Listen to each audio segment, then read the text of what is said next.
parles de quoi dans ton podcast? De sexe ou quoi? Alors oui, mais pas que. Mais tu vas parler de quoi en fait? Des femmes qui ont la quarantaine flamboyante? Oui, mais pas que.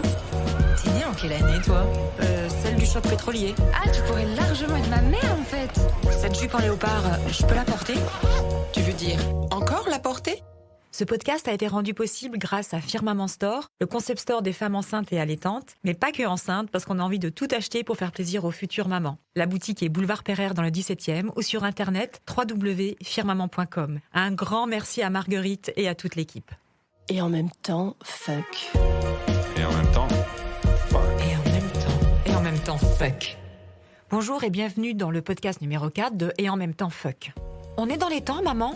Telle est la phrase de Sacha ce matin au petit déjeuner. Moi, levé 6h30, le temps de boire mon latte avoine devant un télématin qui tous les jours voit partir la moelle épinière de son équipe originelle, j'ai la crinière en bataille, la cerne vive et le pyjama Primark version hiver au top de mon sex appeal. Vite, la douche, la préparation du petit-déj. Je sors les muffins maison pour le goûter. Merde, la boîte à goûter. La gourde d'eau fraîche a bien passé la nuit avec son bâton de charbon. Puis, je tente d'extirper du royaume des rêves une petite fille qui se contorsionne déjà en miaulant comme une adolescente. Voilà pourquoi maman te dit d'aller tôt au dodo, mon amour. Parce qu'il me faut 6 allers-retours dans ta chambre pour te sortir de ta couette à 7h30. Doudou dans la main, le pyjama remonté jusqu'aux genoux, ma fille cadette se cache dans ses cheveux et arrive à la table, le pied traînant, la démarche lourde. J'arrête Télématin et lance sur Spotify « Dans un autre monde » pour réveiller l'enfant, lui intimant de prendre conscience, avec cette chanson de la Reine des Neiges 2, la puissance de sa vie intérieure. Ma fille, avec la rapidité d'un paresseux croisé avec une tortue, puise dans son pot de Nesquik de quoi colorer son lait de soja boosté au calcium. Je pense très sincèrement qu'il y a un bouton pause chez cet enfant. Bref, allez mon cœur, les minutes passent. Allez, on pense se laver les dents, se débarbouiller, l'œil fixé sur la montre comme si la vie en dépendait. Passage pipi et Sacha qui s'exclame « Maman, je crois que je veux faire caca, mais je suis bloquée car je sais qu'on va pas être dans les temps. » Et là, je me fige. C'est pas ton heure normalement, ma chérie. Tu fais caca tous les soirs, après le plat, avant le dessert. Et de quoi je me mêle? Et puis dans un sursaut de bon sens, ma chérie, fais caca, sinon tu vas avoir mal au bidon toute la journée. Sur le chemin de l'école, Sacha s'affole et me lance des regards de chapeauté. On va être en retard, maman. Dépêche-toi. Elle tire, elle scrute aux alentours pour voir si des mamans à peine coiffées traînent leurs enfants en leur triturant le poignet, arrachent leur sac Tans bien trop lourd pour aller plus vite. Et devant la porte de l'école qui se referme sur une petite fille prête à sortir son glaive pour pourfendre la foule des élèves encore endormis, je me pose cette question. La charge mentale des enfants existerait-elle aussi? Parce qu'on connaît désormais la charge mentale de la mère. Est-ce qu'on aurait occulté le fait que nos têtes blondes puissent aussi souffrir de ce mal du siècle? Et en même temps, fuck. Et en même temps, fuck. Ce matin, ma fille est arrivée dans un état d'angoisse à l'école parce que 30 fois ce matin, elle m'a entendu dire « Dépêche-toi, on va être en retard ». Sous-entendu à cause de toi. À l'école, même impératif temporel et aucune chance de trouver un quelconque apaisement. L'agenda de la maîtresse est d'une rigueur militaire, tant des maths, tant de lecture, tant d'écriture, et la course au très bien et excellent que Sacha recherche à tout prix.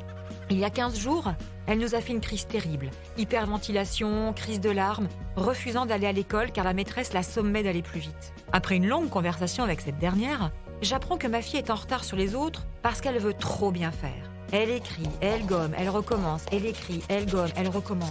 Non pas parce qu'elle est débile, mais parce qu'elle tend vers l'excellence. Ma fille veut prendre son temps, la vie à l'école ne lui laisse pas cette opportunité.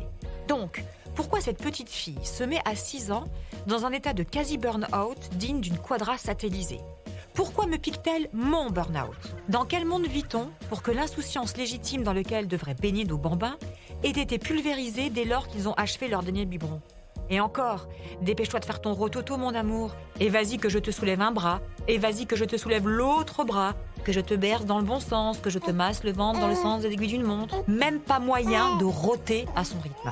A-t-on estimé nos enfants hermétiquement fermés à la dureté du monde car on a pris pour acquis que l'enfance était comme protégée par une bulle protectrice? Comme si cette dernière était un rempart naturel contre les angoisses des grands? Même si on les préserve des images violentes du journal de 20h, on peut se demander si d'une manière ou d'une autre, on ne les confronte pas, dans un souci de les armer, à un futur intrinsèquement hypothétique. Exemple. Pendant 18 mois, Sacha a eu une babysitter after school anglophone parce que son père et moi voulions absolument qu'elle soit bilingue. J'ai lutté contre moi-même pour ne pas blinder son mercredi après-midi de diverses activités, piano, chant, violon, danse, etc. pour en faire un chien savant. Si je veux un chien, je file à la SPA. Et si en voulant bien faire, pour remplir leur quotidien, leur ouvrir un horizon, on n'aurait pas semé les graines de la charge mentale enfantine? A-t-on bêtement, sous couvert d'éducation intellectuellement riche, ouvert une nouvelle boîte de Pandore? Range ta chambre, donne-moi ton cahier vert de devoirs, lis correctement, relis. Allez, une dernière fois, chronomètre en main. Puis, éteins l'électricité pour la planète. Non, je ne t'achète pas une bouteille d'eau en plastique, tu boiras à la maison dans 10 minutes. Et encore, si on prend le bain tous les jours, c'est important d'être propre. Se respecter soi, respecter les autres, ou alors une variante. Prenons un bain un jour sur 2. L'autre jour, on prendra une douche. C'est quand même beaucoup mieux pour ne pas gaspiller trop d'eau. Et encore, viens mettre ta casquette et de la protection 50, sinon tu vas griller ton capital soleil. Pas trop de sucre, ne rajoute pas de sel. Faut savoir que Sacha me demande à chaque repas « Maman, ça c'est bon pour mon corps ?» Chaque soir, quand je lui mets son pyjama, rituellement, je demande à ma fille « Chérie, qui a le droit de toucher ta zézette ?» Pour avoir la même réponse, personne, même pas maman. C'est ma zézette. Nos angoisses sociétales, écologiques, professionnelles, médicales, esthétiques se retrouvent donc insidieusement distillées dans nos paroles de parents protecteurs. À vouloir bien faire, on a perfidement envoyé à nos mômes le spectre d'une vie normative, cernée de règles et d'injonctions. Bref, de peurs larvées, de nos peurs larvées. À vouloir les protéger de tout, on a construit une armée de petites filles et de petits garçons constamment sur leur garde. À l'affût, on a construit leur propre charge mentale. Je me suis demandé si mes propres parents avaient eu le même comportement il y a 40 ans.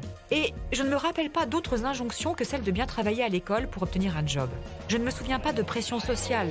Les marques étaient clairement moins présentes, surtout chez les enfants. Pas de pression écologique, le sujet était réservé à quelques marginaux au fin fond de la Creuse. Pas de pression médicale, cholestérol, diabète était l'affaire des personnes âgées. Pas de pression esthétique, car aucun selfie à scruter, pas de compte Instagram à comparer, juste un Elle et un Marie-Claire avec une Crawford, une Turlington ou une Evangelista. Bon, ça va?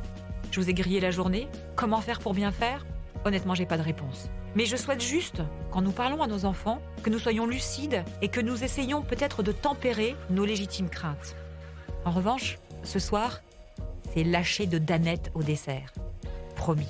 Et vous, vous allez faire quoi? Et en même temps, fuck. Vous avez aimé mon billet d'humeur? Likez, partagez et abonnez-vous. Et retrouvez-nous aussi sur le compte Instagram et en même temps fuck. Ce podcast a été rendu possible grâce à Firmament Store, le concept store des femmes enceintes et allaitantes, mais pas que enceintes parce qu'on a envie de tout acheter pour faire plaisir aux futures mamans. La boutique est boulevard Pereire dans le 17e ou sur internet www.firmament.com. Un grand merci à Marguerite et à toute l'équipe. Un podcast écrit par Esther Pi, avec la relecture attentive de Sandrine Delsol, assistante de prod Mélanie Cash, moyens techniques École de journalisme ISFJ Paris et Rémi Gustafsson, mixage et sound design Karl Moreau, illustration Marie-Félix et musique originale Menikans Design. Et en même temps, fuck. Et en même temps, fuck.